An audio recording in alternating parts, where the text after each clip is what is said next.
उदालगुरि जिल्ला दुलाराय बर' फरायसा आफादनि मावफुंथि फारियाव जुथुमा बे हाबाफारिनि गेजेरजोंनो दुलाराय बर' फरायसा आफादनि मोननैसो बाथ्राफोरखौ आरो हाबाफारिफोरखौ फोरमायनो थाखाय जोंनि पर्टेल चेनेल आरो सेटेलाइट चेनेल बिथांमोनखौ लिंहरनानै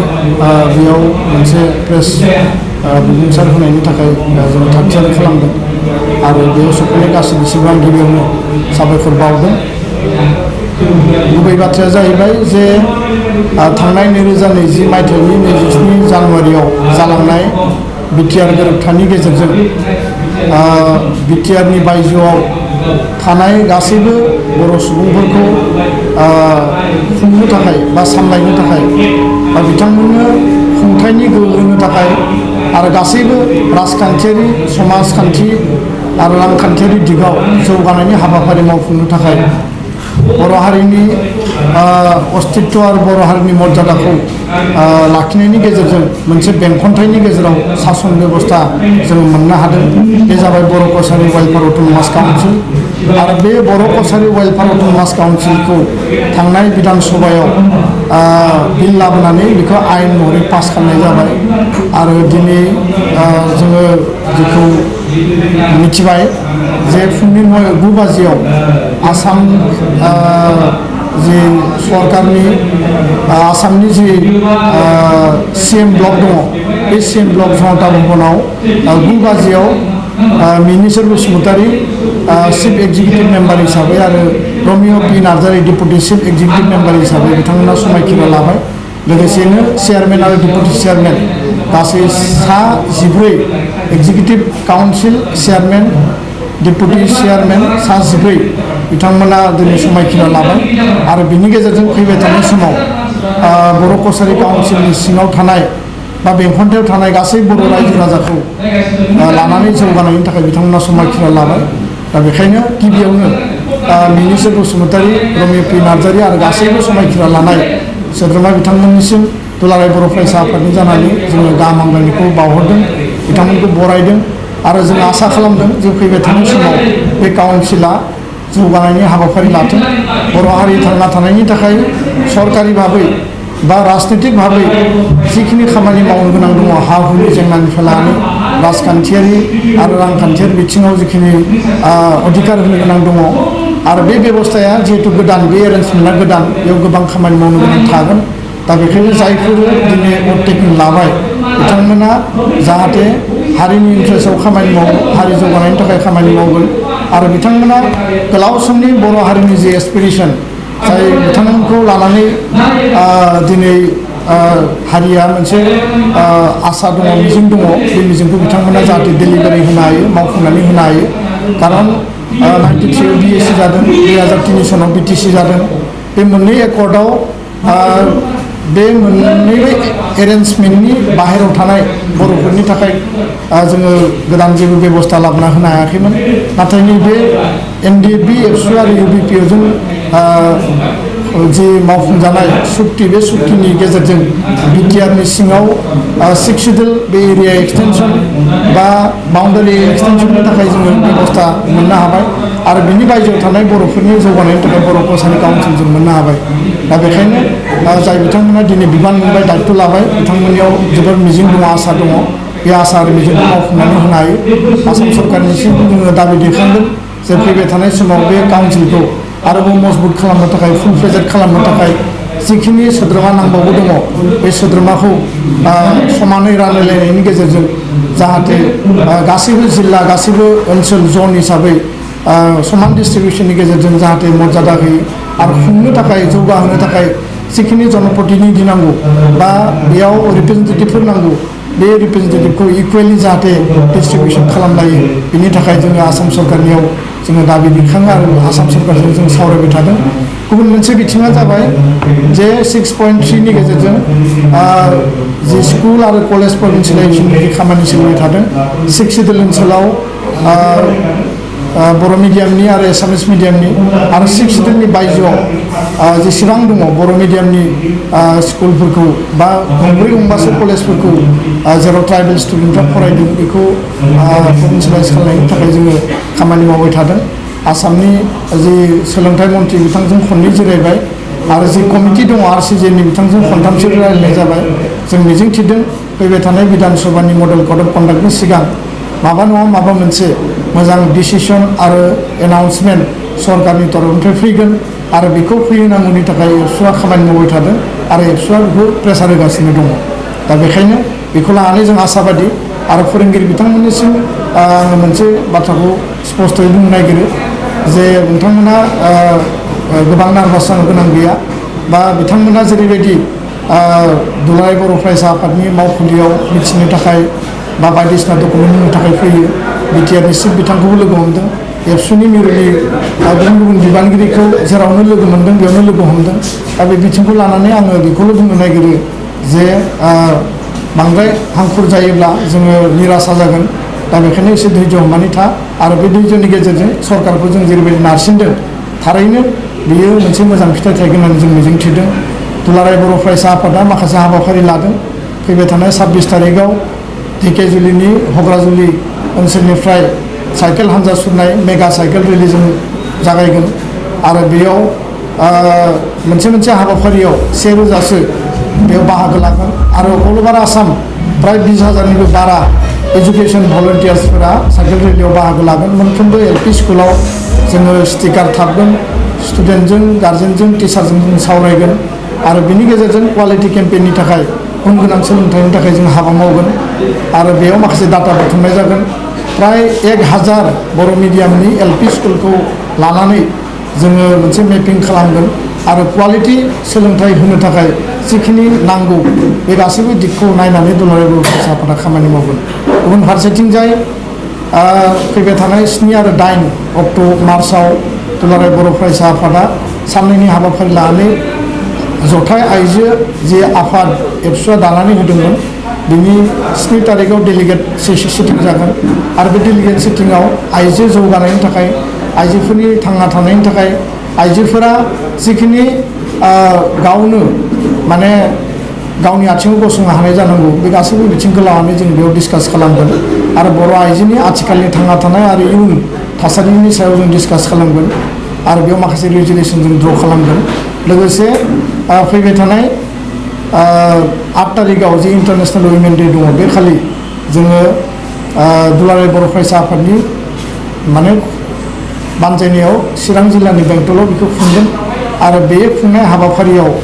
जोङो प्राय 10,000निबो बांसिन आइजोफोरखौ जों बाहागो लाहोगोन आरो बेयाव बर' आइजोफोरनि बा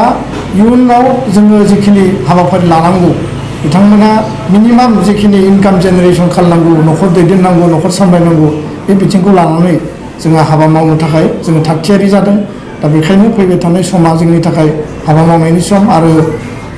जौ जुवा दायना दायनि फोथायनाय उन्दै बैसोआव हाबा जानाय बे गासैबो दिगखौ लानानै जोङो केम्पेइन खालामगासिनो दङ जाहाथे जोंनि समाजनिफ्राय गैया खालामनो हायो आरो प्रसासननि तरफनिफ्रायबो बे दिगाव जाहाथे खामानि मावो जोङो मिजिंथिगोन आरो जोंनि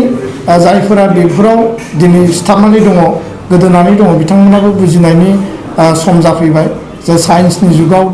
बादायलायनायनि जुगाव जुदि जोङो साइन्टिफिक टेम्पारेमेन्टजों जुदि थांना थानांगौब्ला जिउ खुंनांगौब्ला जोङो बे बिथिंखौ गैया खालामनानै गोदान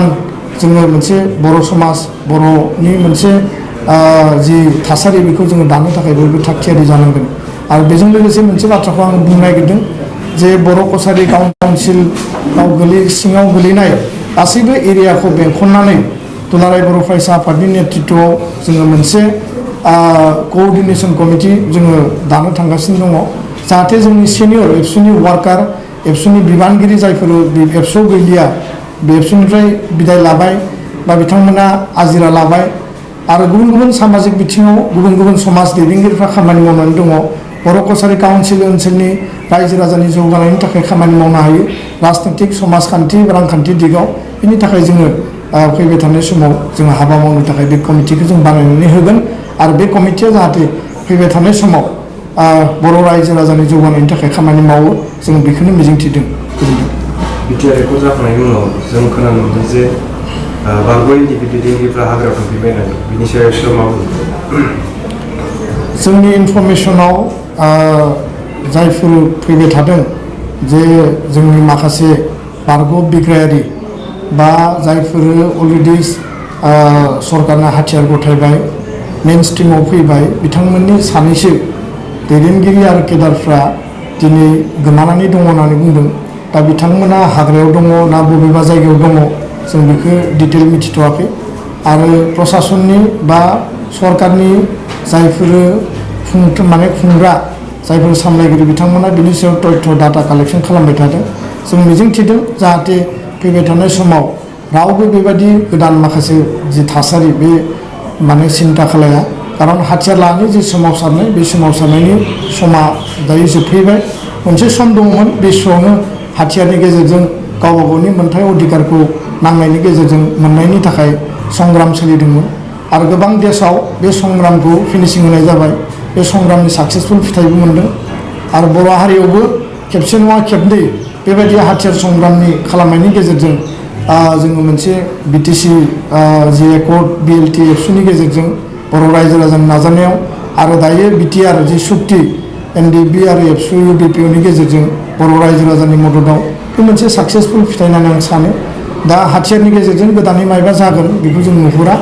आरो भारत राष्ट्रआ जिबायदि मोनसे डिटारमाइन जिहेतु गणतान्त्रिक देश बेयाव कुनु हाथियार संग्रामखौ बिथांमोना लाय होआ। जम्मु काश्मीरनिफ्राय लानानै कन्याकुमारी बा नोङो आसामनिफ्राय लानानै गुजरातसिम दिनै हाथियारनि आन्दलना लासै लासै दिनै गैया जाफैबाय। सरकारा बेखौ फिनिशिं खालामबाय सुक्तिनि गेजेरजोंनो हक बा अपारेशननि गेजेरजोंनो हक। दा बेखायनो मैयासो NDBS मोनसे समनि दैदेनगिरि जायखौ IK संबिजिर होनना बुङो बिथाङाबो मेन स्ट्रिमाव फैबाय सारेन्डार खालामदों। मिथिनो मोन्दों गाबोन समफोरनि गेजेराव आसाम सरकार भारत सरकारनि गेजेराव मोनसे सुक्ति जागोन होननानै डिटेल खौरांखौ मोननाय जायाखै। दा बेखायनो आसामाव बा सा सानजा भारताव हाथियारनि जि आन्दलन खालामनाय बे अलमस्ट जोबफैबाय। दा बेखायनो बर' हारिनिफ्राय गोदानै हाथियार लानाया बे मालाबाबो वाइस खामानि नङा आरो बेजों जुदि गेलेयोब्ला हारिया खहा जागोन हारिया बदनाम मोनगोन आरो बिनि गेजेरजों माबा जे गोदान जोङो बेबस्था मोनगोन जों बेखौ साननो हाया। जिखिनि जों मोननांगौ दङ गणतान्त्रिक अहिंसा खान्थिनि गेजेरजों जों बेखौ बिनानै लानांगोन आरो बिनि थाखाय दुलाराय बर' फरायसा आफादा जेब्लाबो खामानि मावगोन। जोंनि जि हप्स एन्ड एसपिरेसन रावबो सरकारा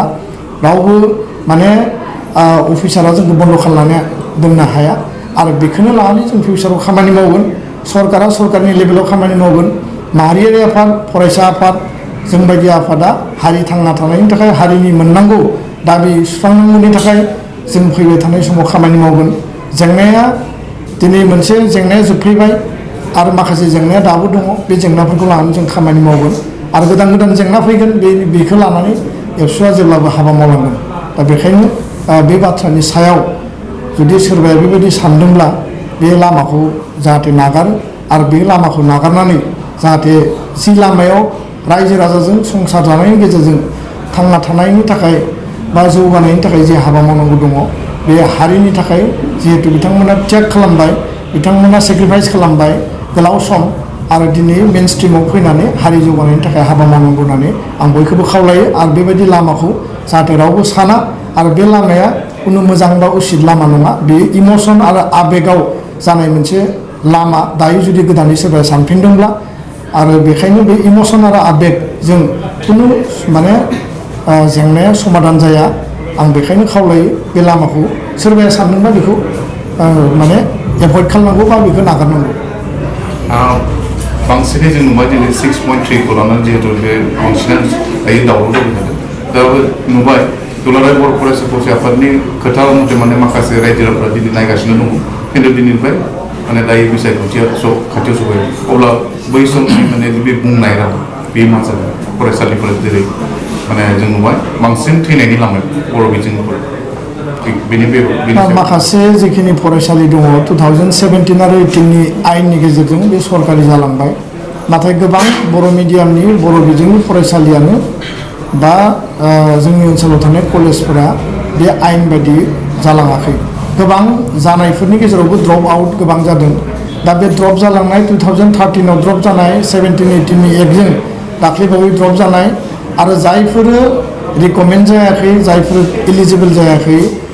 बा रिकमेन्डेड आरो नन रिकमेन्डेड बे गासैखौबो ज' खालामनानै जों सरकारनि लिस्टखौ जमा होबाय आरो जोङो बे स्पिरिटजों कमिटिनि मेम्बार्स चेयारमेनखौ लानानै जों खामानि मावदों जे बिफोर इलेक्सन बिनि थाखाय मोनसे मोजां डिसिसन फैनांगौ आरो जोङो अलरेडि मडेलिटिखौ जों जमा होबाय रिलेक्सेसन आरो एगजेम्पटेड ग्राउन्डआव निड बेस बेसिसाव प्रभिन्सियेलाइज खालामनायनि थाखाय प्रक्रिया खालामनांगौ होननानै जोङो मडेलिटि जमा होबाय दा बाथ्राया जाहैबाय मा फोरोंगिरिफ्रा जोंनियाव जेसेबां लोगो हमदों जोंखौ जोङो डिसकास खालामदों टेलिफन हरदों आरो गोबां जायगायाव फोरोंगिरिफ्रा थांदों लोगो हमदों बिथांमोना मोनसेल' बाथ्रा बुंदों जे बिफोर एसेम्बलि इलेक्सन बेयो जानांगौ होननानै दा जानांगौनि थाखाय जों खामानि मावदों खिन्थु बाथ्राया बेबो स्पस्ट' जे मोनसे प्रसेसखौ कमप्लिट खालामनायाव एसेबां सर्ट टाइमाव माखासे खामानिया जाया दा बेखायनो जोङो सरकारखौ हेसा होदों जानांगौ जायफोर माने अलरेडि माने क्लियार जानानै दं बेफोरखौ खालामनो हायो बे बाथ्राफोरखौ जों बुंदों नाथाय बेखौबो बुजिनाया मोजां जे खोब माने हाखु दाखुयै कुनु मोनसे खामानिखौ जों मोजाङै मावनो हाया 6.3आ भारत सरकार आसाम सरकारनि कमिटमेन्ट आरो बे नेशनेल कमिटमेन्ट हिसाबै बेखौ बिसोर मावनांगोन टुडे अर टुमर' दा जुदि एसेम्बलिनि सिगाङाव जाजोबथारनांगौ होनना बुङोब्ला दा बेयो मोनसे कन्ट्राडिक्टरि मेटार होननानै आं सानो नाथाय जोङो बेखौनो स्पिरिटखौ नायदों जे एसेम्बलिनि सिगां बे जानांगौ खिन्थु जुदि एसेम्बलिनि सिगां बेयो जायाब्ला एसेम्बलिनि गेजेराव माने एसेम्बलिया जि जोबनाय लोगो लोगोनो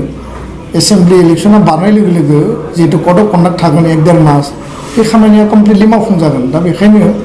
नैबे कुइसननि सायाव आं बेखौल' बुंनो नागिरो जोंनि फार्स्ट प्रायरिटिया जाबाय बिफोर एसेम्बलि जोङो बे माने फसंथानफोरखौ सरकारि खालामनाय माबा कारनाव टेकनिकेल उसुबिदा बा माखासे बे प्रसेसआव जुदि बेयो टाइमनि माने मेटार जायोब्ला बे एसेम्बलिनि उनावबो थांनो हानाय दा बेखायनो जोङो जिखौ लुबैदों बयबो बे बाथ्राखौल' सोङो जे एसेम्बलिनि सिगाङाव जागोन ना जाया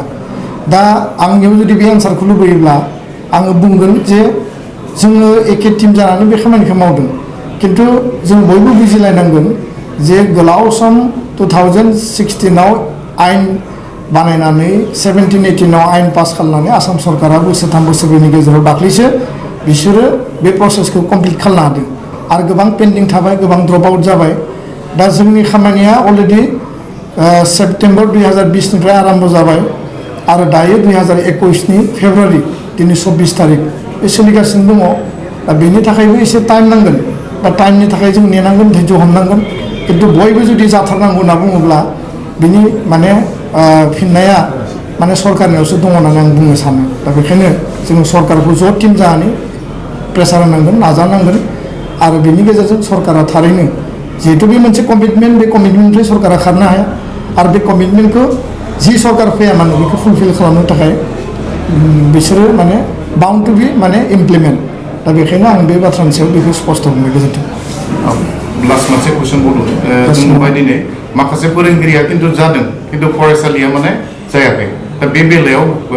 फोरोंगिरिफोरखौ गुबुन माने खाथिनि साखाथियाव थानाय माने फरायसालिफोर दायो मा साब खालामफैबाय दा बिदिब्ला बर' मिडियामनि बे फरायसालिफ्रा मा जादों बे स्कुलनि जि कनसेप्ट दंमोन खाथिनि स्कुलाव जइन जानाय बे कनसेप्टखौ दिनै गैया खालामनानै गोदान अर्डार बानायनाय जाबाय जायहा जेराव स्कुल दङ बेयावनो बेयो फोरोंनो मोनगोन बेयावनो स्कुला कन्टिनिउ सोलिगोन मोनसे कमिटि बानायनाय जादों एडिसि आरो इन्सपेक्टर अफ स्कुल डिअ बिअखौ लानानै आरो बे कमिटिया उनाव एग्जामिन खालामगोन बिनि उनाव बबेयाव सोर मार्च आप जागोन बा मार्च आप जायालासिनो इन्डिपेन्डेन्ट सिंगल स्कुल हिसाबै रानजागोन बिनि सायाव उननि समाव एग्जामिन जागोन दासिम रावबो स्कुल बा कलेजा कुनु मोनसे इन्स्टिटिउसनाव मार्च जानानै बा टिचारा अलरेडि गुबुन गुबुन स्कुलाव जइन जादोंब्लाबो बिसोरो बेयाव थानांगौनि प्रयोजन गैया बिसोर गावबा गावनि स्कुलाव फैनानै सार्भिसखौ कन्टिनिउ खालामनो हागोन आरो बिनि थाखाय स्टेट गभर्नमेन्टआ नर्म्स बानायबाय आरो कमिटि बानायबाय आरो बे एज इट इज कन्टिनिउ जागोन थेंक इउ